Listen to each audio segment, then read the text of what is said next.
So with our careers, we're looking out on the horizon, and the horizon is the ideal, like the ideal life, business, whatever it is. It's also true in life and entrepreneurship is that what the ideal is, we're always looking forward. The space between where we are in this moment and that future is the gap, right? But if we turn around and look backwards from where we are in this moment to where this journey started, that's the game. The argument is that we spend too much of our time living in the gap, just basically looking at the shortcomings, looking at where we're falling short, looking at what needs to happen next, as opposed to looking at the gains, turning around and looking behind us. Welcome to Long Run Labs, a weekly podcast from the team behind For the Long Run podcast, telling the stories of those running the outdoor industry where endurance and entrepreneurship meet. Quick word about the huddle before we get into today's episode. If you're building a business, you already know how isolating it can get.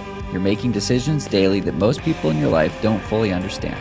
And the surface level networking stuff, it rarely helps. You walk out of those rooms with a stack of business cards and none of the clarity you actually needed. What my co-founders Jason Fitzgerald, Ross Yellen, and I are building at The Huddle is different. It's a peer advisory community built for early stage founders who want real accountability and real conversation. You get placed in a small cohort of people across different industries who actually have decision-making authority in their businesses. You meet monthly, you workshop each other's problems, and you build the kind of relationships where someone will tell you the thing you needed to hear, not just what sounds good.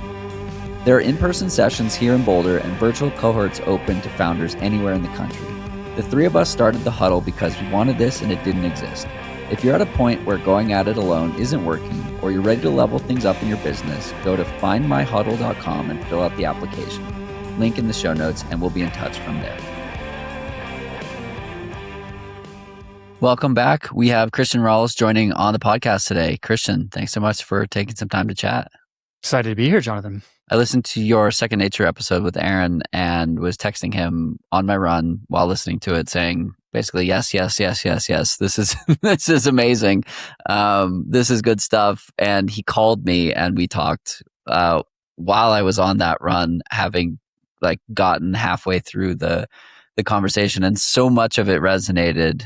So yeah, excited to dive into this here with you today. And my first question is one to set the stage, which is, who is Christian? Yeah, the permanent thing that I am is a father and a husband. And I think everything beyond that is up in the air from day to day. To be determined in some regard. But I think father and husband is the thing that I'm going to be till the day I die. So I'll stick with that. Let's talk through your career. Start from the beginning. What fascinated you about business?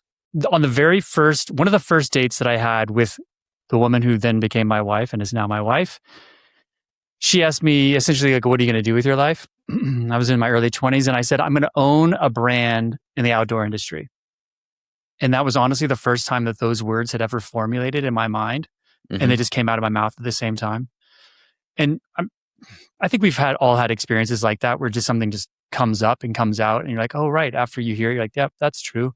So I don't know exactly where that came from other than that, growing up, I was obsessed with the outdoor industry and my first job was at an outdoor store and all the brands and all those things. And so that's what led me down the path eventually of saying, hey, I'm going to own a brand in the outdoor industry. And then the opportunity came, I'd moved to Canmore, Alberta because my wife is Canadian, moved to Canada, needed a job, wanted to work in a business where I could look over somebody's shoulder and learn what it means to run a business. Mm-hmm. And I knew somebody I had two acquaintances, somebody who owned a soap company and somebody who owned a hat company. The hat company was in the outdoor industry, so I said, I'll start there. Applied for a job, did not get accepted. Applied for a second job, did not get accepted. And finally, they threw me a bone a few months later and they said, hey, we have some seasonal work in the warehouse. You want to come work for us? And that company was called Ambler Mountain Works. And at the time, they were just making what we call here in Canada toques. So they were just they were selling toques from September to January in the outdoor industry, ski shops and outdoor stores throughout North America. So I started working with them. I was going to say, you worked there for 14 years. So this is going to be an exciting evolution story of going from the beginning to owning the thing. Did you envision that was the one that you would own? No, I went there specifically because I wanted to learn what it takes to run a small business. Mm-hmm. And it just happened to be that small business that I knew I had a connection with, literally through a friend. I thought that would be best way to learn is like, let's learn inside a business that's in the industry that I want to be a part of. But I was basically just like getting paid to go to school. That's how I looked at it. I often ask people about like, how do you, I can't remember who I was talking to. Maybe it was Erin Cooper from Solomon. I was like, how did you, she was at Saucony for 7 years and then moved over to eventually to Solomon, and she started as a field marketing rep. And she's like, you gotta pay the dues. You gotta get in at the ground floor and really understand what it's like. It's like when people talk about, you know, the guy who goes from janitor to CEO, like the behind the scenes, the non-sexy pieces of the business, they're all essential. And these are jobs that somebody will do, but they're all cogs in the system that are required. You can't take too many of them out, otherwise the whole house of cards falls down. Yeah. I can see where this argument that I'm about to make completely falls apart. And so I want to be clear in saying that I think it's true, and it's also could be false in the same sentence. I believe that you need to work for cheap or free to do the things that you want to do. All the career inflection points that led up to me doing this, the things that I glazed over, I offered to work for free or cheap to get my foot in that door. And Ambler was no different. Like I took a seasonal job packing boxes and sweeping up the warehouse to get my foot in the door. Yeah, we could speed run through it. Eventually I bought the business 3 years later and owned it with my wife for 15 years. So grand total, I worked there for 18 years, which is a shocking number to say out loud. What you said is, that was my experience. I graduated college and I took an internship that paid nothing, and then it paid $100 a month, and then $100 a week, and then $36K a year, or $30K a year, then $36K a year. And I was like, I can't live in Boston at $36K a year. But it was like that on the job experience that you can't be taught in school, and you can't learn any way other than getting your hands dirty in a startup environment. Yeah, 100% agree. And I realize that's why I say it's true and not true at the same time, because it's really, really, really hard to go work for free or cheap. Right. And I recognize that to be able to do that, there's a lot of luck and privilege that entails. Right. So it's not necessarily a repeatable strategy. Yeah, and you need to kind of have the flexibility to be able to do that. But it's one of those, invest in yourself, and it can springboard you quite far. A lot of people often want to get into the industry because they're in love with running, or they're in love with hiking or climbing or whatever.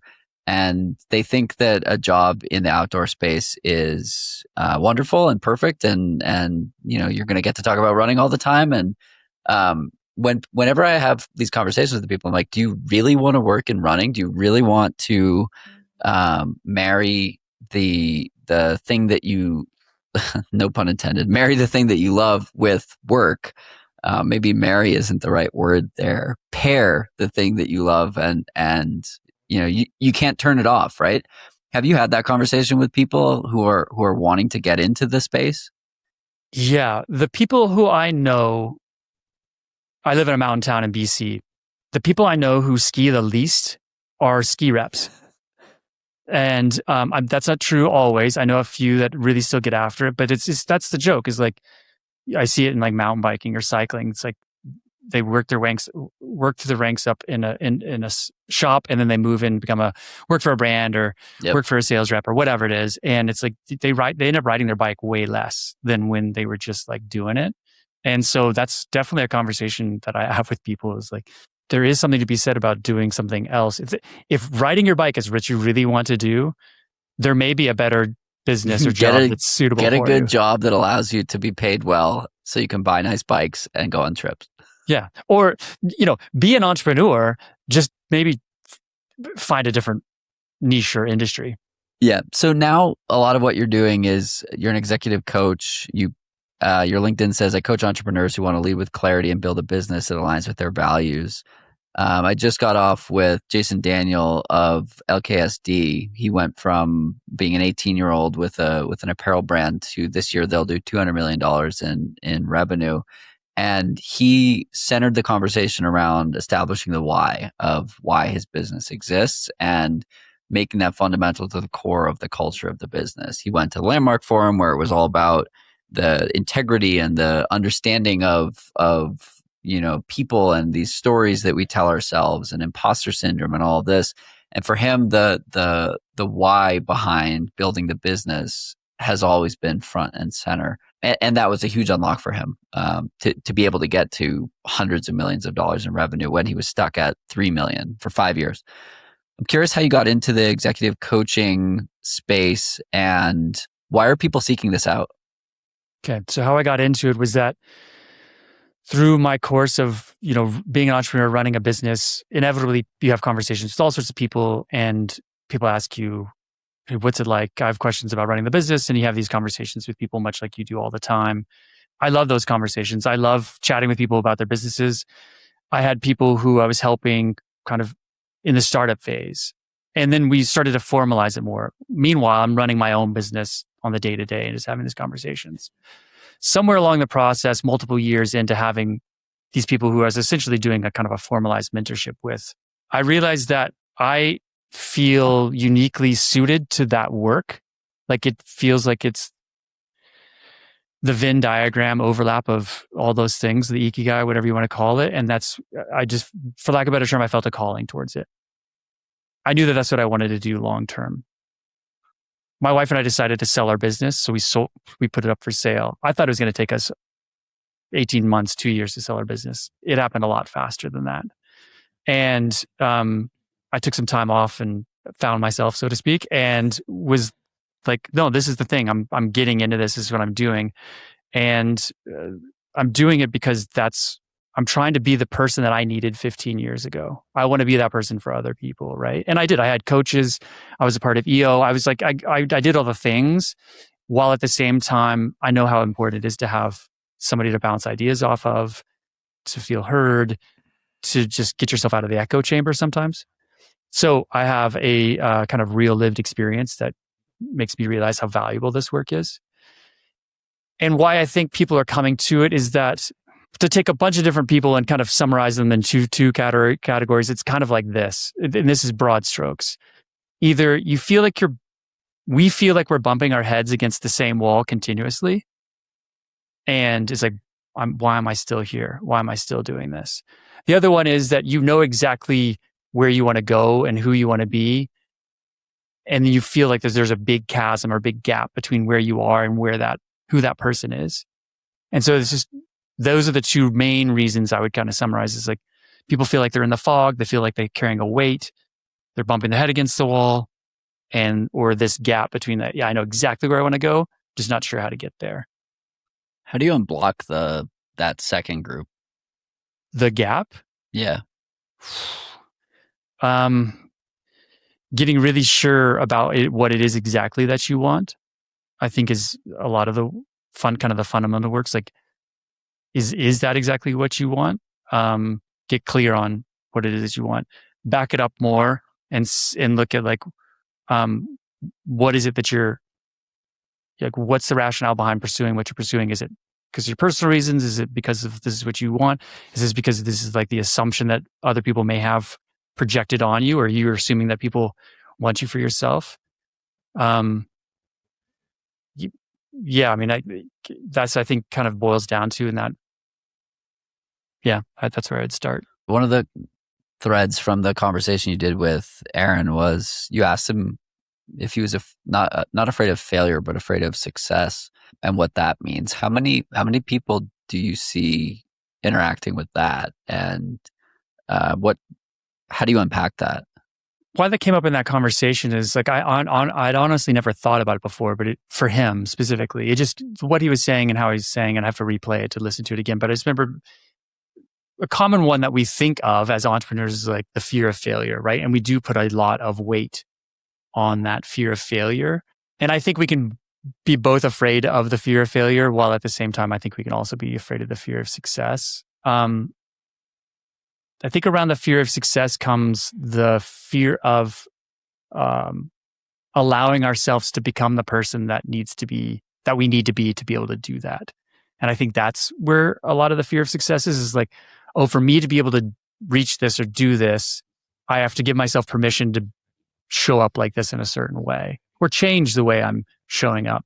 And that has consequences for our relationship with ourselves, but also has consequences with the relationships that we have with how we've conducted ourselves up to then. So the relationships we have with people in our lives. Because not always, but you do have to, in some regards, have to change who you are to be able to like kind of step into a new role or new pathway. And it's scary. I ask it because it's the piece of that conversation that resonated the most with me. I do a lot of things, and I've often struggled with. I was having this conversation with my dad, who often plays career coach and mentor and whatnot for me. He's a career sales guy as well. He's been in sales enablement. Now he's a sales coach. He kind of helped me become a salesperson and think about structure and how to be better versus just value, like solution selling, and put some framework to it. But the conversation I was having with him was like, I do so many things, and I wonder if I would be better at certain things if I did less things. But what I'd love is doing a lot of, like, I have ADHD and I love the context switching.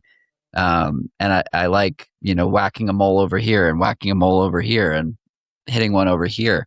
But I wonder if, I often wonder if, like, what would happen if I really tighten things up and just did a couple of things really well. And his pushback was, you're good at, like, specifically good at a few things, but do it with a bunch of in a bunch of different ways. The piece that specifically resonated was the Long Run Labs network, right? I'm afraid of success with that one, because if I am successful, which I want to be successful, other people will be relying on me for meaningful revenue. Like, if I hit my goal this year, I'll have paid 30 people $30,000 or more.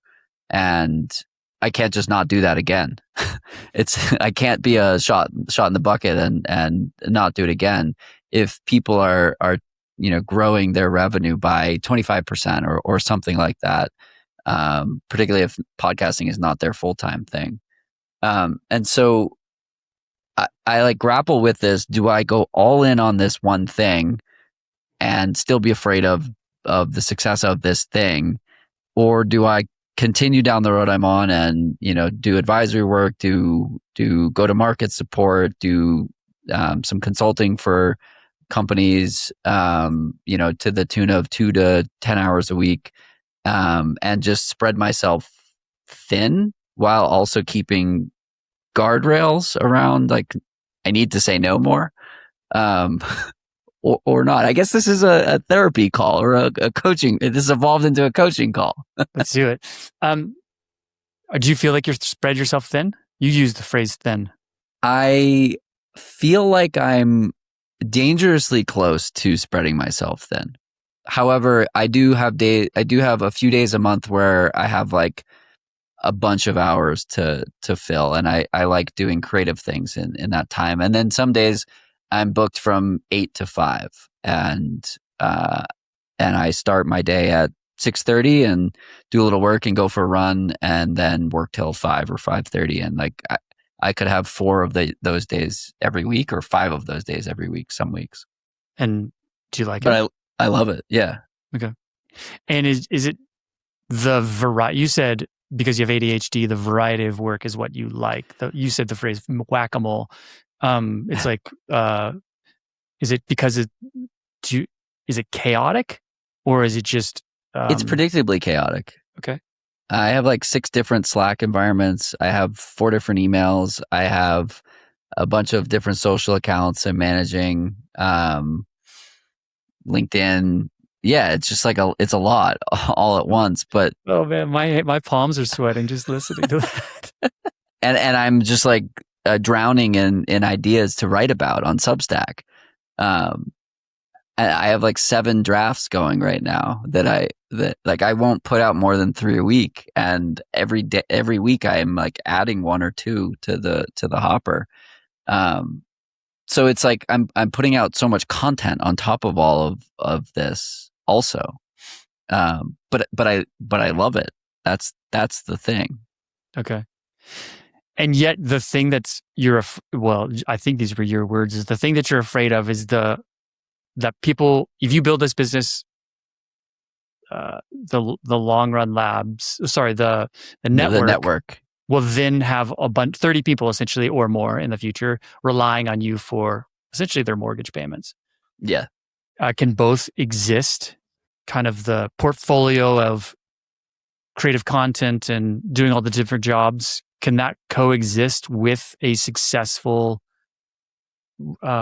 podcast network that pays your bills and theirs? Yeah, I mean the mechanics of a podcast network that does 1 to 1.5 million is basically 4 pilots that have expanded into something substantial. And so managing 4 to even 10 quote unquote customers is not a huge lift. And the mechanics of it, like we go from a $25,000 pilot to a $250,000 or $400,000 expansion. Like if I get 3 of those, I make more money from that line item than I did from my W-2. And that's like one of a bunch of things that's going on. And so that's what I'm building for. For me, wealth is freedom, like from schedule. And I want to drive revenue and put money in my pocket so that I can say no more. And to me, that's true. That's freedom. And that's what I'm like, that's my end zone. Would you describe your schedule right now as freedom? No. Okay. What do you describe it as? Full of things I like doing, but they all need to happen. I can say no, and like I'm going to DC with my girlfriend and we're going to spend time with her niece and nephew and siblings and whatnot. And like I can block my day and I don't really have anyone to answer to. And that's a luxury that I've never had before. So to me, yeah, that is some element of freedom. Yes. But I can't, like I went on vacation to Canada. Actually, I was in Canmore and, Banff in January, and it was like alarming how hard it was to not work for a week. Was your goal to not work? Yes. Okay. Was it hard because your mind was going there, or was it hard because the expectations that you felt? Both. So going back to your original thing of like the conversation with your dad, should I be going all in on this one thing? Or is the question, do I need to do all of these things to allow myself to do the one thing in the future? To him, the question was more of like, am I wasting my skills and time by going so broad? And I don't think I am. And his reframe was, no, you're really good at a couple of things and you're deploying that with surface area versus being a generalist in one space, if that makes sense. Yeah. And I think it's worth noting that there are a lot of really prominent entrepreneurs who are on the other side of air quotes success, who like to tell us that you need to focus on one thing and go push all your chips on that. That's what I see constantly on Twitter. Yeah. I think there's a few things there. Number one, there is a confirmation bias that that's what worked for them and they're just loud voices. I think there's another thing is that we could probably go find a bunch of really interesting entrepreneurs who the opposite strategy worked. And I think that's the interesting thing about entrepreneurship is that when you go and have a conversation about, will this strategy work? Probably. Doesn't matter what the strategy is. Yep. If you do it long enough, it probably will. Yeah. Yeah. We could find an entrepreneur out there that would work for. So I guess it comes down to the question of, well, what is it that you want to do? Do you want to focus your time and energy and, well, maybe it's framed like this. In 3 years, what do you want your days, weeks, and months to look like? Yeah, I think about this a lot. I used to not think about the future and whatever. And then I turned 35 and I was like, I'm old now. Just kidding. I don't think I'm old. But I did turn 35 and I started thinking more about the future.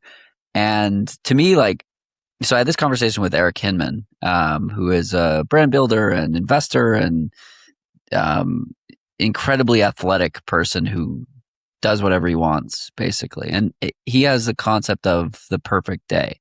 And his perfect day is a couple hours of training, a couple hours with family and friends, and a couple of hours, more than a couple of hours, with brands and giving guidance and mentorship and consulting and kind of dipping his toes in here and dipping his toes in there, but like in a substantive way, not just like checking in and making small talk. And to me, that sounds pretty awesome. Like family, friends, working out, and a little bit of work. And this seems like an extreme luxury at the same time. But again, to me, that's winning. Like he can do a couple of things, a trio of things between work, family, and activity or athletics. And those are the most important things to me. And to be able to spend more time on those things in a structure like that seems like the perfect day indeed. Is that your perfect day? Or did you just take his and sounds good enough, so I'll take it? I took his and it does sound good enough. So is that where you want to be in 3 years? I mean, I feel like I'm like close-ish to that now. I think that's an interesting thing, because a lot of the conversations I have with people starting out in coaching engagement or advisory engagement is like, let's define success for you. And I think a lot of it, some people have perfect days, some people have a number they want to hit, whatever it may be. What is success? And there's a lot of components that go into what success looks like. And similar to what you were saying, like if you just look at social media for how you want to define success, it's just going to give you all sorts of things that are probably not healthy. Right. I think when we work it backwards and be like, okay, this is what success looks like for me, this is how I define it in all the different areas of life. What people end up finding, I think similar to you, is like, oh, actually, I'm a lot closer to it than I already am. Yeah. So then raises the question of like, what needs to change? Is it external things that need to change, as in I need more of this or less of that? Or is it internal things to change, as in I need to reframe that, or I actually need to just shift my focus a little bit internally? Yeah, I think it's a bit of both. Success to me is like doing good with good people and spending time with family and friends. And I moved to Colorado 5 years ago, and I feel like I don't spend the time with my family that I used to. And so that's definitely a challenge that I've been experiencing. But I travel a lot, and like I get back to the East Coast a good amount, and like I have the freedom to do that now in ways that I hadn't, where like I used to get chastised for flying during the week. It's like, well, as long as the airplane has Wi-Fi, it really doesn't matter. Now that's not a problem anymore, unless actually the last 2 flights I was on, the Wi-Fi sucked. So it happens. Yeah, I don't know. It's an interesting reframe of like, maybe I am closer to where I think I want to be than previously thought. I'm a bit of a broken record with this, so you can just tell me that we've already talked about it and I'll move on. I think I may have mentioned this book. I did. I mentioned this book in that conversation with Aaron on Second Nature, and that's called The Gap and the Gain. Have we talked about that? Did we talk about that in our last conversation? No. Okay, so The Gap and the Gain. It's a very short book. The concept is from a coach named Dan Sullivan, and the writer is a guy named Dr. Benjamin Hardy. So anyway, very short book, very easy to read. But if you don't want to read it, I'll just give you the synopsis of it. We have a tendency to be looking out upon the horizon as if we're on a boat. So with our careers, we're looking out on the horizon, and the horizon is the ideal, like the ideal life, business, whatever it is. And that's important because it gives us a direction, much like how we navigate a course in the ocean. It gives us where we should be looking, right? But the reality is that we'll never, much to the chagrin of the flat earthers, we're never going to reach that horizon point. It's just the ideal. It's also true in life and entrepreneurship, is that what the ideal is, we're always looking forward. The space between where we are in this moment and that future is the gap, right? But if we turn around and look backwards from where we are in this moment to where this journey started, That's the gain. The argument is that we spend too much of our time living in the gap, just basically looking at the shortcomings, looking at where we're falling short, looking at what needs to happen next, as opposed to looking at the gains, turning around and looking behind us. And so for your situation, I mean, I know just because you're part of what I call the third nature. You're always on second nature talking about where you're. So I know your career trajectory a little bit just from listening to that show.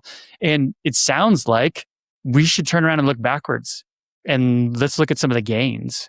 And what does that do from a fuel, like a kind of a clean fuel setting or clean fuel source? And how do you think about success and where you are in life compared if you look backwards as opposed to forward? Yeah, I think it gets to the point of like everyone overestimates what they can do in a year and underestimates what they can do in 10. And if I look back 10 years ago, even 5 years ago, I wouldn't recognize who I am today in so many different ways. And so then thinking of like, what does 5 years from now look like? The version of me from today would be totally unrecognizable. And I wouldn't be able to believe that this is all I was doing, kind of a thing. Are you familiar with the book? We're talking a lot about Canadians, Andrew Wilkinson, Never Enough. I have not read it, but I definitely know who Andrew is. He writes about the hedonic treadmill, this like unending desire for more. And he specifically went through meeting people with $100 million net worth, $250 million net worth, $500 million, $1 billion. And they all just kept saying like, I'll be happy when I am at 2x what I'm at now. And the math was 100, 200, 250, 500, 500, $1 billion, $1 billion, $2 billion. It's just like, it was always 2x. And I read that book and I've been following Andrew for a while. He was a customer of mine at Insight Tracker. So I got to know him loosely, I don't know, 10 years ago. And then when he started becoming Twitter famous, I was like, wow, I've exchanged emails with this guy for years. Fascinating. And now it makes sense why he was buying so many tests.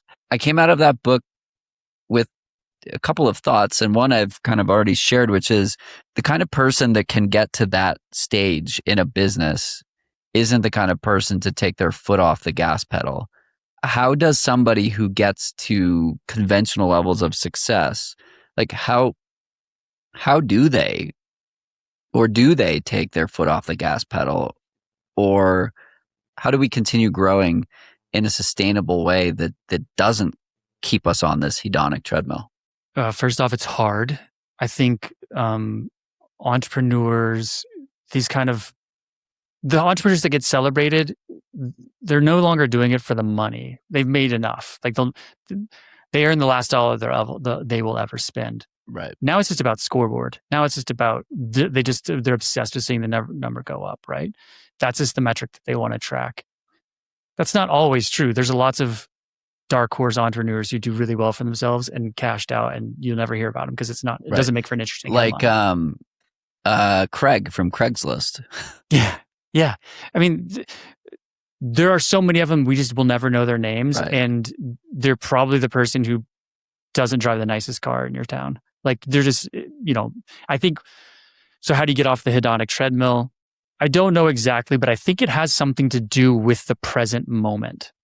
I think it has to do with like literally being okay with the present moment in each of those moments. So it's like finding presence and being okay with, as opposed to like looking always for the future of like where am I going next, what's going to happen next. Is just like being satisfied, enjoying, being grateful for the present moment. Because then I think it helps us, kind of similar to the gap in the gain, it helps us to kind of reflect backwards as opposed to always look forwards. Does intentional gratitude practice have something to do with that? Yeah, I think that's a part of being present, is being grateful for what it is now. I mean, I heard somebody say the other day, is like presence is such a good antidote for the culture that we live in right now, because everything is forward facing, we're forward looking, everything is what's next, how fast can it go, that type of thing. And, there's just a moment of like, not to sound too woo about it, but it's just like, can you sit and have your morning cup of coffee and be grateful for that literal moment of it? And that's why I'm a fan of actually reading books, because you can't do anything else but read that book in that moment. So it's like a really good practice of presence. I'm getting off the topic of hedonic treadmill, but. Well, let's get back on the treadmill and talk about the gap and the gain. How do you help people look back so that they can have the gratitude of where they're at in this moment? I'm asking because I could use help with that piece as well. I mean, I don't want to say that it's as simple as just reflecting back. Like if I asked you where are you going to be in 3 years, which is a loaded question. I don't think it's helpful for charting a course and nothing more. But then the reverse is also true. Then like, where were you 3 years ago? The person you were 3 years ago, what would the person you were 3 years ago say about where you are right now? 3 years ago, I was afraid to quit my job, but I wanted to. And I was just beginning to think, actually, I wasn't just beginning to think seriously about it. I had a conversation with my friend Tony with the Sony, in July of 2023. And for a quick background on Tony, he was a software developer in Boston. He moved to San Francisco. In 2021, we hired him at Insight Tracker to produce a video on an athlete we were working with. That was his first paid gig, and eventually he quit his job and went all in on photography and videography. And he's like way happier now than he was, making probably twice as much back then. So 3 years ago, he said to me something to the effect of like, at some point, the cost of not making a change will be higher than the cost of making a change. I didn't understand what he meant at the time, but February of 2025 realized what he meant and finally like commit to making a change. And so the version of me in 2023 was dying to work for myself or start my own thing or go all in on, at the time it was just one podcast for the long run. And that year had set off 3 years in a row of doing enough in revenue that I could live on it, not in Boulder, but somewhere, which was a starting point. And so it was just beginning to prove to me that like this is potentially a viable thing. I had no concept of the podcast network. I had thought about, consulting, but that seemed a bit like a pipe dream. But yeah, 2023 me was stuck. And what would 2023 say to you right now today? What would that version of you say to you? Holy shit. Look what you're doing. What else? Proud of you. Wow, you finally took the leap. Keep going, kind of a thing. I love this question. I ask it constantly on For the Long Run. Okay. Because I think it pulls out exactly what that person needs to hear in that moment. So yes, I needed to hear all of those things I just said to myself. You are good. Okay, we're gonna pause right there because we're gonna take it one step further, and I think this is the important connection part of it. Because that's a great question. I'm glad you're a fan of it. But we're going to sit with it for 1 second. So take those words that you heard former self tell current self. What does it feel like? And I know this is weird because people are going to be listening to this. And you maybe feel like, oh, there's an audience. Don't worry. It's just me and you here. I don't think anybody listens to this really, do they? Just kidding. I hope they do. They do. Also, I was having this conversation. I was like, just thinking, I was like, damn, I'm getting like, there are a lot of people listening to this, wearing my heart on my sleeve here. So yeah, thanks for listening. And the conversation I had with Aaron was very similar, and it affected you in a deep and meaningful way. So this is generative work. You're doing the work that other people are benefiting from. So back to this idea. It's not an idea, it's a feeling. So 2023, Jonathan said those things to just current day Jonathan. Hold those things that you just heard yourself say. And what does it feel like internally? Like literally, what are the feelings that you have and where do you feel them? If you're enjoying Long Run Labs, we'd love it if you took a moment to leave a review. It only takes a minute, but it helps the show reach more people like you. If an episode has helped you think differently about your business or career, made a long run fly by, or taught you something new, scroll down in your podcast app and tap those stars and write a review. Thank you for your support. This episode is brought to you by Popfly. If you're a brand trying to reach outdoor, travel, and adventure audiences, Popfly is where you should be running your creator program. It connects you with the largest community of adventure creators on the planet, people who actually use the gear, live the lifestyle, and have built real trust with their audiences. Popfly handles the whole operation. Affiliate links, discount codes, creator and ambassador collaborations, all in one place. No more chasing people down over email. You scale brand momentum, track what's actually working, and every mention comes from a place of credibility because the creators you're working with genuinely mean it. Go to popfly.com to check it out, and if you want to reach out to them, let them know that we sent you. Yeah, I think it's interesting. There's something that keeps coming up for me and for myself. I feel it, and I sense it in myself, and I sense it in other people that I work with. Is this, and I don't know if this is going to hit exactly, but it's what you said kind of reminded me of this. Is this like we think of in the current moment, looking forward, we're always kind of thinking about like potentially where's this leading? Where is this going to go to? Where will I end up? And we think about the destination. But if we look backwards in life, yeah, we had a destination. We're probably not where that destination is, but it's more about the direction. And I think that's just like we allow ourselves to look backwards and enjoy the direction, but in the present moment, looking forwards is like, whoa, I need a clear deck. Where's the destination? It's like being uncomfortable with the idea of like, yeah, I don't know where this is going to lead, but I know that this is the next step I need to take. Do you think people need a destination? Or do you think that like the process is the way?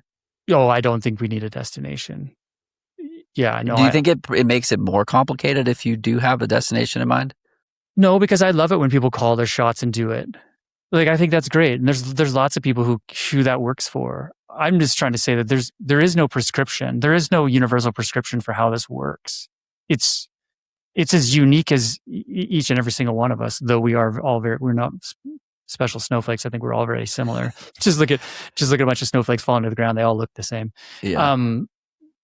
No, I think there's people who call their shots and that's important to them and they do it and they have this vision that they're going to go manifest and that's that. And also I think there's people who it's like, yeah, this is directionally true. So I'm going to proceed and go that way. It comes back. I mean, to sound like a broken record, it kind of comes back to how you're going to define success for yourself.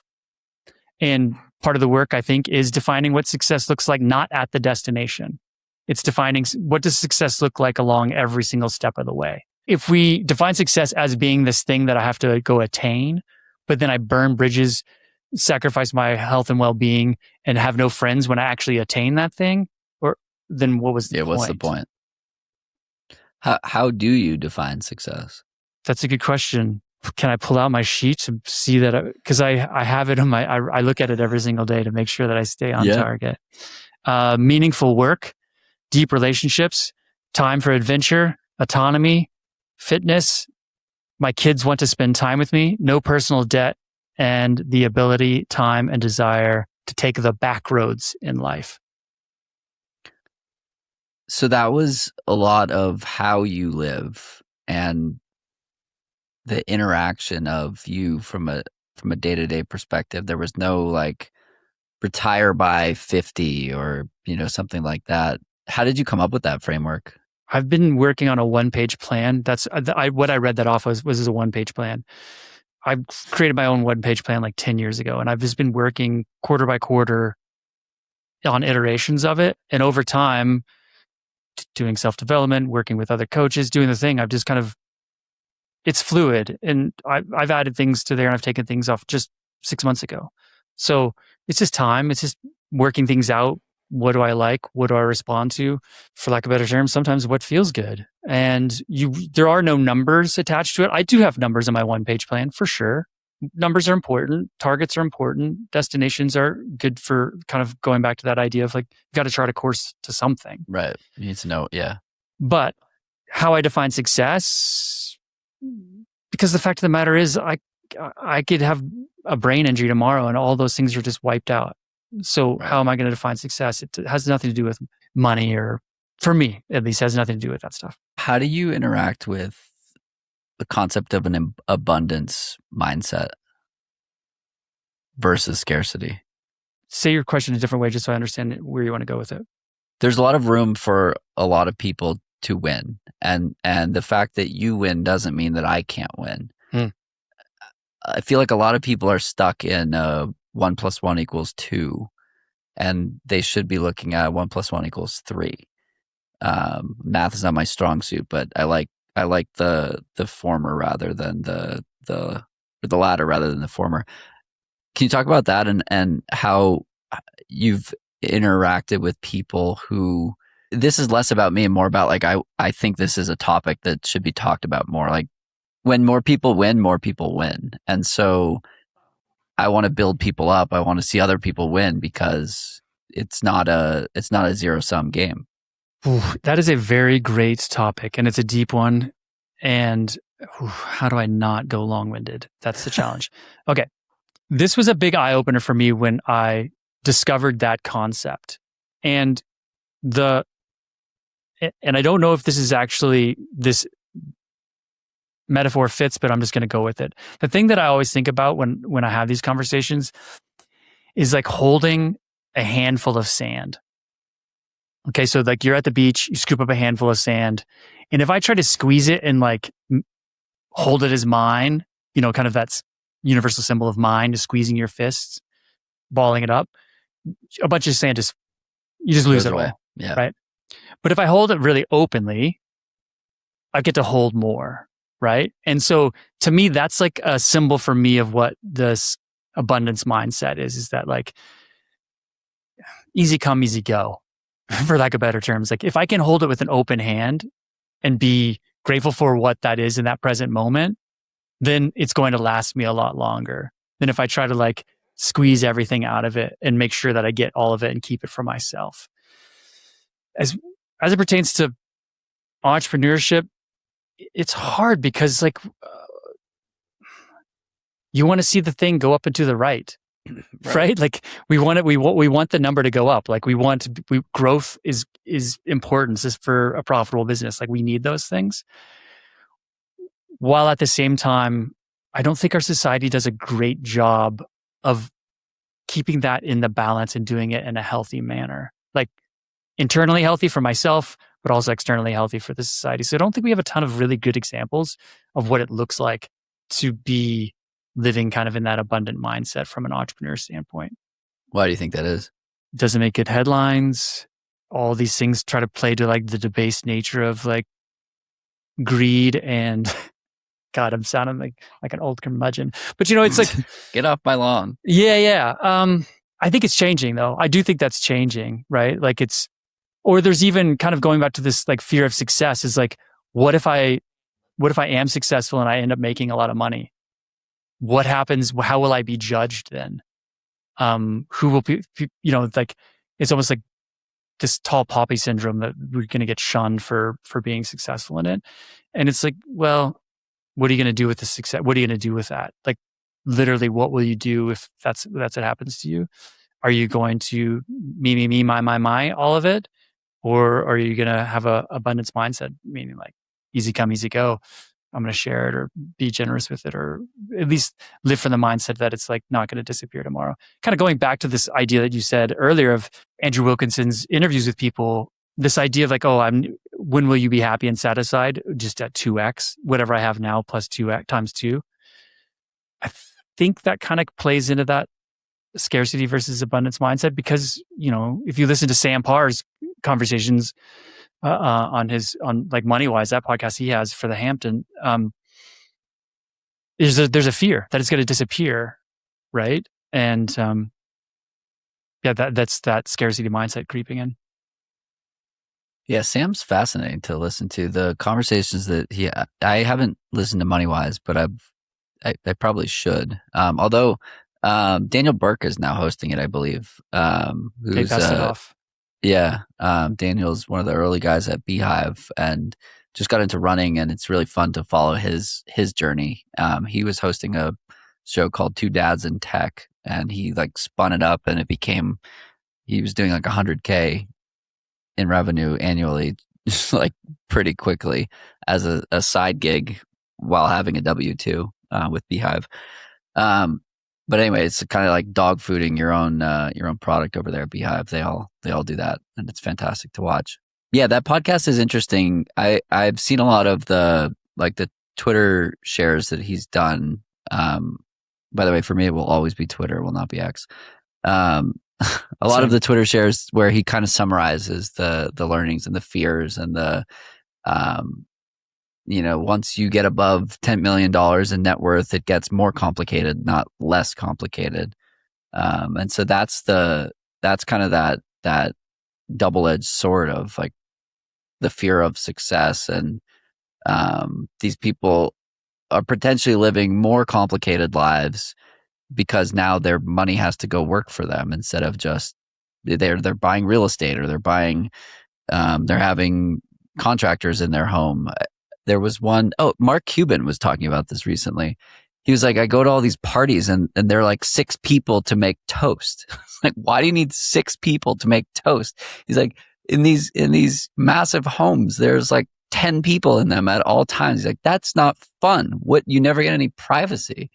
But now we're going down a... Well, I think it leads to a good point, and this is kind of we've been circling around, is entrepreneurs need new heroes. Right. And that's, yes. and I believe that. And kind of going back to what I was saying earlier is like, there is no specific playbook that works is the universal playbook. Sure, there's some universal truths in it, but like, it can be what it is you want to be. And it doesn't need, if you don't want to exit, don't exit. If you don't want to have staff, don't have staff. Like if you don't want to have an open sign, don't have an open, like, it can be whatever it is you want to be. And I think that's where that kind of question that I have with clients that I work with is like, well, what is it that you actually want? That takes a long time to determine, right? Like, what is it that you actually want is a long, that could be a process if you're not clear on it. And it determines a lot. What's in the DNA of people who you find to be joyous and the happiest? Maybe not happiest, but most joyful or most present, or I think you know where I'm going with that question. Yeah.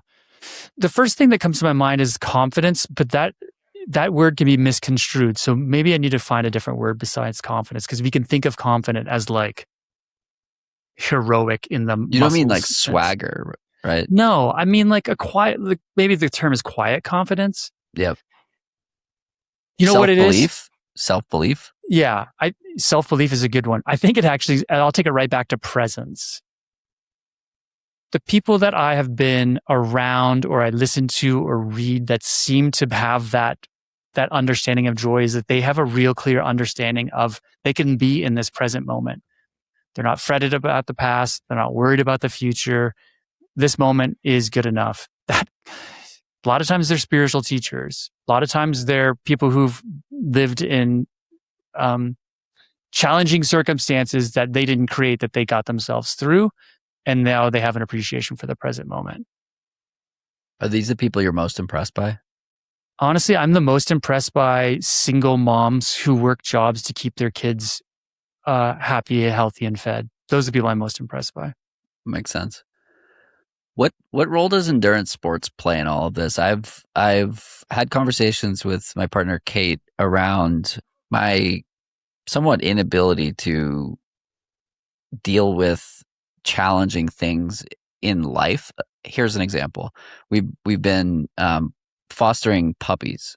So we've had 4 months of 9 to 12 week old puppies. And I've just like, I got to a point where I was like, I can't, this is too much. I can't do this. This is too challenging. I was home by myself for like 5 days with one of them. And she was like, you run and do hard things by choice all the time. But for some reason, like when life gets hard, it's very challenging. And you can't seem to work through it. What role does endurance sport play and this optional discomfort in helping people get through these types of challenges and uncomfortable conversations and whatnot? It's a good question. Interestingly enough, I have 3 clients that are all ultra runners at the moment, and I'm intrigued by the mindset that goes in that is required to go into it. I don't have a clear answer other than the fact that I think it does a good job of equipping you for those things, while also at the same time, what you've just experienced too is that like it doesn't necessarily always match the pattern perfectly, so that you can just like, oh, well, I can run 100 miles. I should be able to deal with little puppies who are aggravating me. I will say that I think the things that do come out of endurance is like, or those sports of like, there is self-awareness and self-observation that comes into it.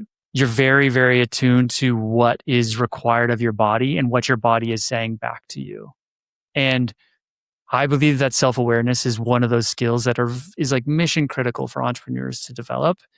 And when you are pushing yourself physically, you have to be observing yourself internally. And how do you make sense of it is another thing, or what do you do with that is another thing. But I think just that observation and awareness, you are more keenly tuned in than the average citizen, for sure. That makes sense. Are there any parallels in the 3 ultra runner clients that you've noticed? Ultra runners are achievers for sure. The question I always ask is, what are you running from? Because I think that there's some of that going on too. That's fair. Yeah. I love it. Christian, this has been a blast. Was there anything else that you wanted to dive into today?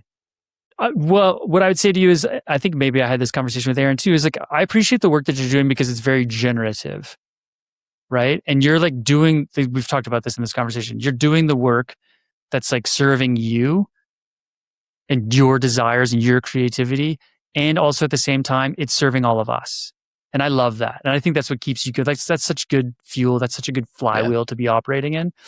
And we didn't get into it and we don't have time for it. But I think the work that you're doing at the Huddle and that type of work is just indicative of who you are and where you're going. And it's been really cool to get to know you a little bit, and then just to be on the outside and watch to see where you're going. Because I think going back to the idea of like entrepreneurs need new heroes, you're falling into that category for a lot of people, and I appreciate that.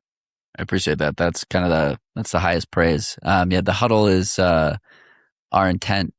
Our intent with the Huddle is to create a space where conversations like this can exist between entrepreneurs, where there's no judgment, there's no audience listening, and there's an ability for a bunch of diverse skill sets and lived experiences to interact with solving business problems. And we're doing it in Boulder. We're launching a group.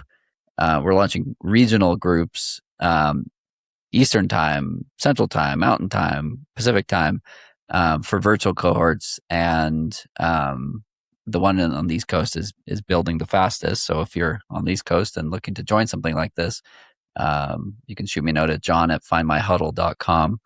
But yeah, appreciate you bringing that up as well and giving me a chance to plug my own thing there. Christian, this has been a blast. Like I said, I learned a lot from your chat with Aaron, and it made me think critically about a lot of things. And then it was a privilege to have this hour with you, one-on-one, or one-on-one to hundreds. Oh, come on. It's just me and you. It's just me and you. Just me and you. I appreciate it too. That says a lot too, that you'd be willing and that's why people will buy the things that you pitch or the things that you promote, is because you've built a lot of trust. And it's conversations like these, I hope, that people recognize that you've been building all that trust on. Awesome. Christian, where can people find you if they want to follow along or potentially reach out about having their own coaching session with you? Yeah. Definitely, if you want to have a conversation like this for yourself, christianrawles.com/call. I'm opening up some space in my calendar in what month are we going into? May. So that people can have those conversations. So if you're interested, just christianrawles.com/call. Awesome. Thanks, Christian. Thanks, man. Thanks for tuning in to this episode of Long Run Labs. If you like this episode, make sure to subscribe, leave a review, and share it with someone who's building something of their own. We'll be back next Tuesday with more stories at the intersection of endurance and entrepreneurship from the people shaping the outdoor industry in ways big and small. Until then, keep showing up, keep asking questions, and we'll see you out there.